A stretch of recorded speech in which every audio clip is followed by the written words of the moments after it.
Kami masih perbincangkan begitu masifnya dampak deforestasi yang terjadi di Pulau Sumatera. Tidak hanya bicara soal Aceh, Sumut, dan Sumber yang saat ini sedang dilanda bencana longsor dan banjir, tapi seluruh wilayah di Sumatera, bahkan seluruh Indonesia, hutan-hutan yang perlahan mengalami deforestasi. Nah, tadi saya bertanya ke Bung Nasir soal penegakan hukum, tapi sebelum saya ke sana, saya tanya dulu ke Bung Badrul sebagai warga yang berada di Aceh Tengah saat ini. Bagaimana kabar keluarga Anda saat ini dan handai tolan di sana semua dalam keadaan baik-baik saja, Bung Badrul? Iya, keluarga saya kebetulan di Banda Aceh ya, Oh, baik. sekitar 100 kilometer dari Aceh Tengah. Jadi saya sebenarnya berkunjung ke Aceh Hmm, Tengah dan terjebak di sini. oke. Ya, eh, komunikasi sulit dengan istri di Banda Aceh Hmm, karena memang eh, selain oke. listrik dan sinyal juga agak sedikit susah didapat. Mhm. Bukan sedikit, memang susah Sangat didapat. susah ya Jadi malah ya sekarang ya. sangat Baik. susah. Jadi setiap malam itu kalau di Aceh Tengah titik-titik hotspot itu seperti Jadi pasar malam ya, jadi orang kalau ada yang kumpul. mengatakan situasinya tidak mencekam, salah sama sekali ya kalau begitu ya. Sangat mencekam Ya, seperti yang digambarkan di berbagai kanal media termasuk di media sosial. Nah, selama Anda melakukan perjalanan kurang lebih 2 hari 3 malam ya, Bung Badrul ya. Anda melihat ya, kalau malam mungkin tidak akan terlihat, tapi pada saat siang hari Anda melihat ada kerusakan lahan di sana, kerusakan hutan atau mungkin bukit yang gundul selama Anda melakukan perjalanan selama 2 hari 3 malam itu. ya. Selama perjalanan ya kita Hmm. seperti dihadang banyak obstacle ya. Jadi ada eh, longsoran tanah yang kadang-kadang kita harus lalui dengan ketinggian sampai sepinggang, sedada Hmm. harus dilalui karena waktu itu memang baru longsor dan ah dengan dinding dinding jurang yang masih basah berair, jadi harus melangkah dengan cepat gitu. Hmm. Terlihat sih memang ada kayu gelondongan atau kayu-kayu yang mungkin sudah lama yang terlihat atau kayu Ya. baru juga ada terlihat di sana. Tapi pokoknya ya luar biasa ya kondisinya. Dan kebetulan waktu itu saya berjalan dengan 2 orang ibu hamil dan 1 orang anak bayi dari Sule mau menuju tempat yang lebih aman. Oke. Mereka ingin menuju ke daerah Kecamatan Bintang, desa. Jadi jalan kaki dan harus melalui medan yang wah, masya Allah itu. Jadi saya pikir ya luar biasa ya. Ya. Ada anak bayi juga yang digendong untuk bisa melewati banyak sekali rintangan seperti itu. Ya Oke. alhamdulillah semua bisa sampai di tempat tujuan dan saya pikir ya nggak nggak tahu mereka dapat tenaga dari mana ya. Saya bayangkan Ya. ibu yang tinggal menunggu hari kelahiran waktu itu. Oke. Dan Saya untuk baik. tumbangan kayu kita lihat juga ada di beberapa Oke. tempat. Ya. Oke. Baik. Saya ke Bung Nasir. Bung Nasir masih bersama kami ya? Iya, iya masih. Oke, baik. Bung Nasir, tadi saya sempat singgung soal penegakan hukum dan cerita dari Bang Badrul tadi. Begitu mencekamnya, begitu sengsaranya warga ketika dilanda banjir bandang dan juga longsor begitu. Jadi sama sekali saya juga agak geram mendengar ketika ada pernyataan ini sama sekali tidak mencekam, tidak seperti yang disiarkan di media sosial. Ini cerita langsung dari warga yang mengalami. Dan untuk penegakan hukum yang tegas melihat warga yang terdampak dan sengsara seperti itu, ini sepertinya perlu ada apa ya? Perlu ada langkah cepat begitu, Bung Nasir. Kira-kira yang didorong oleh Anda sebagai anggota DPR dari Aceh dan juga duduk di Komisi 3, di Komisi Hukum, apa yang bisa Anda tawarkan? Iya, pertama memang media sosial itu realita dari apa yang terjadi di tengah masyarakat. Ya, Jadi kalau kemudian ada yang mengatakan bahwa situasi mencekam itu hanya di media sosial, itu sesuatu yang bertentangan dengan apa yang terjadi di lapangan. Yang kedua, sebenarnya Komisi Pemberantasan Korupsi kerap sekali menyampaikan kepada Komisi 3 bahwa korupsi di sektor sumber daya alam itu sangat sangat masif ya, sangat besar dan melibatkan juga orang-orang besar di Republik ini begitu. Dan upaya-upaya untuk mengatasi itu memang masih belum seperti yang diharapkan ya. Penegakan hukum oleh kepolisian, penegakan hukum oleh Kementerian Kehutanan ya. Ya, itu dalam pandangan kami memang belum maksimal. Boleh jadi karena ya tadi itu bahwa ada orang-orang besar yang diberi konsensi ya sehingga kemudian terjadilah ya penebangan pohon di kawasan hutan tersebut ya. Oke. Bahkan di tahun 2000 tahun 2000 berapa waktu itu Menteri Kehutanan kan membuka lahan ya sekitar 1 juta lebih kurang itu 1.600.000 hektar di mana hutan dialihkan ke fungsi lainnya. Itu juga dalam pandangan saya pribadi membuat degradasi ya biofisik lingkungan dan itu kemudian membuat daya tanggap lahan itu terhadap curah hujan yang tinggi itu tidak mampu dilakukan. Nah, karena sekali lagi memang dibutuhkan penegakan hukum yang konsisten ya sehingga kemudian peristiwa ini diharapkan bisa menjadi pelajaran bagi kita semua terutama para pengambil kebijakan dan mereka yang ada di institusi penegak hukum. Oke. Bung Timer, kalau tadi Bung Nasir bilang ada orang besar di balik peristiwa ini yang juga selalu diberi konsesi atau jangan-jangan juga ada proyek strategis nasional di balik ini semua. Apakah Anda punya data soal ini, catatan soal ini? Yang kami tahu di Sulawesi Tengah, di Tapanuli Tengah Ya.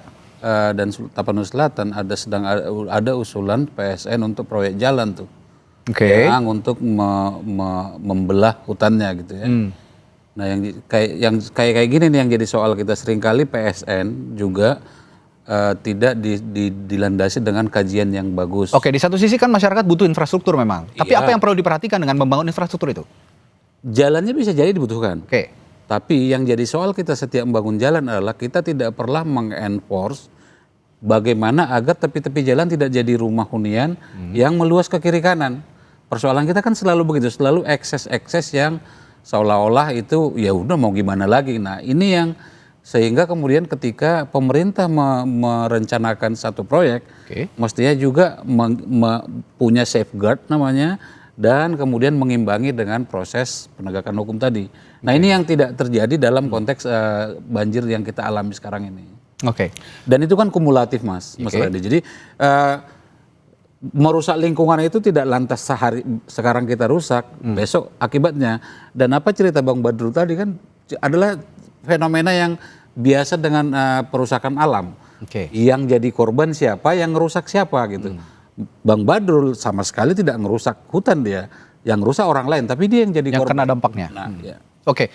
Nah, bicara soal konsesi juga bicara soal penerbitan izin. Saya mendengar izin perkebunan, pertambangan, logging dan segala macam itu juga diwacanakan sejak tahun 2007. Koreksi kalau saya salah ya. Berulang kali dijanjikan sejak tahun 2007. Tapi kenapa sampai sekarang 2025 sudah bertahun-tahun berlalu masih banyak izin yang terbit di kawasan lindung di hutan produksi terutama. Iya. Dan yang diterbitkan kementerian kan kadang-kadang gini juga Mas. Jadi Kementerian Kehutanan, saya tidak belain Kementerian Kehutanan. Ya. Tapi kadang-kadang mereka pada posisi susah ketika usulan itu datang dari pemerintah daerah. Misalnya yang jadi fenomena sekarang Mas bukan izin 1-2, datang dengan perubahan tata ruang yang diusulkan pemerintah daerah. Jadi sama-sama nih semua nih. Kita tidak sedang bisa belain Pemda atau Pemprov atau Pemkap atau kementerian. Semuanya tiba-tiba pada saat yang seolah-olah nggak punya pilihan. Karena misalnya di Aceh misalnya, Bang Badrul mungkin tahu, bisa koreksi.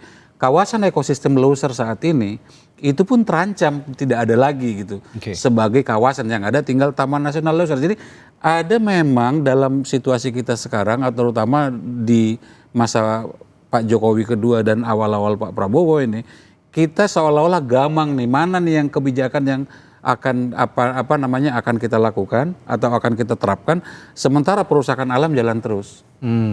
Jadi itu tadi yang dikatakan Bung Timer, ini lagi-lagi penegakan hukum yang tegas perlu dilakukan, mengingat kalau kata Bung Leonard kemarin dari Greenpeace sudah menjadi gunang kusut masalah ini, sehingga harus memang diurai satu persatu, mulai dari penegakan hukumnya dulu baru ditata perizinannya. Saya kembali ke Bung Badrul.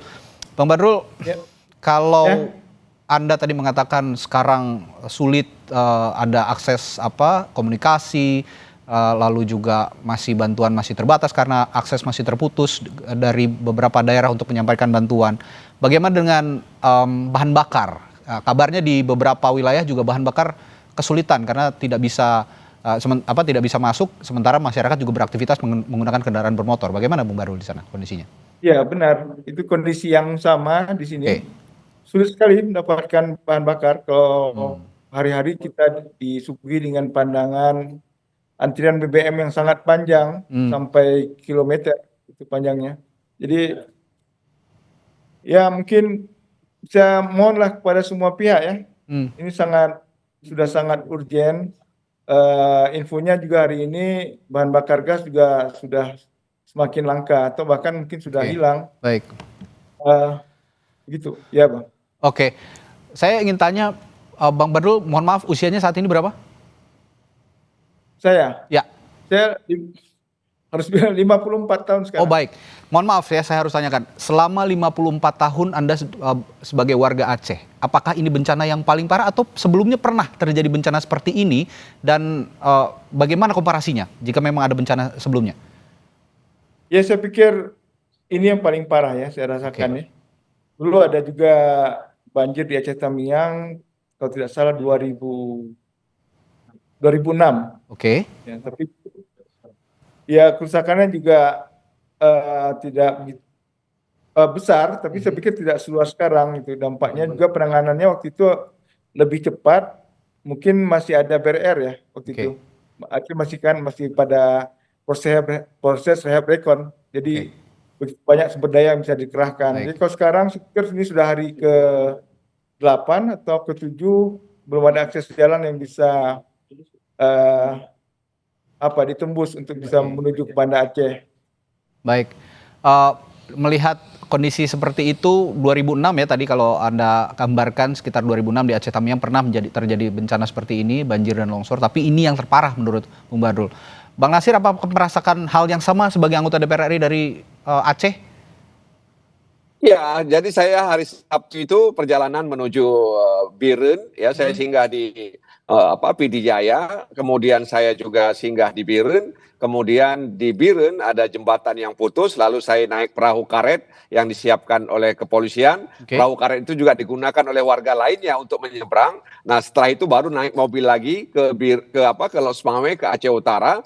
Tapi saya tidak bisa menembus Langsa, Aceh Tamiang, saya tidak bisa menembus Aceh Tengah dan Benar Meriah. Jadi memang antrian panjang di SPBU itu sangat luar biasa dan itu terjadi di pagi hari, siang hari, sore hari, sampai malam hari. Dan herannya kadang ada di depan SPBU itu, nggak jauh dari SPBU, orang menjual eceran minyak yang harganya, ya, eceran bahan bakar itu yang harganya 50.000 per liter ya. Jadi ini situasi yang sangat miris sekali. Jadi lampu mati. Saya di Banda Aceh ini mati lampu ya. Saya di dalam mobil. Jadi harus menghidupkan HP ini dari cas yang ada di mobil. Jadi gelap. Terbatas ya. Saya di luar ya. Jadi memang situasi sinyal juga kadang muncul, kadang hilang. Jadi sama sekali memang tidak begitu tanggap ya dalam mengantisipasi bencana seperti ini. Baik. Ya, ini kalau saya boleh simpulkan sementara dari gambaran Bang Nasir dan juga Bung Badrul gitu di Aceh sana yang saat ini berada di Aceh, begitu terbatasnya gerak-gerik aktivitas warga karena bencana banjir yang begitu besar dibandingkan dengan bencana sebelumnya, ini sepertinya memang yang paling menyusahkan warga. Nah, Bung Timer, kalau memang tadi penegakan hukum harus dikedepankan, apa kira-kira yang perlu didorong lebih awal? Prioritas apa? Hukum di ranah yang mana? Apakah pembatasan izinnya dulu, ataukah penegakan hukum mereka yang melakukan pembalakan liar, atau di mana? Saya akan tanyakan itu sesaat lagi di Sapa Indonesia Malam. Tetaplah bersama kami.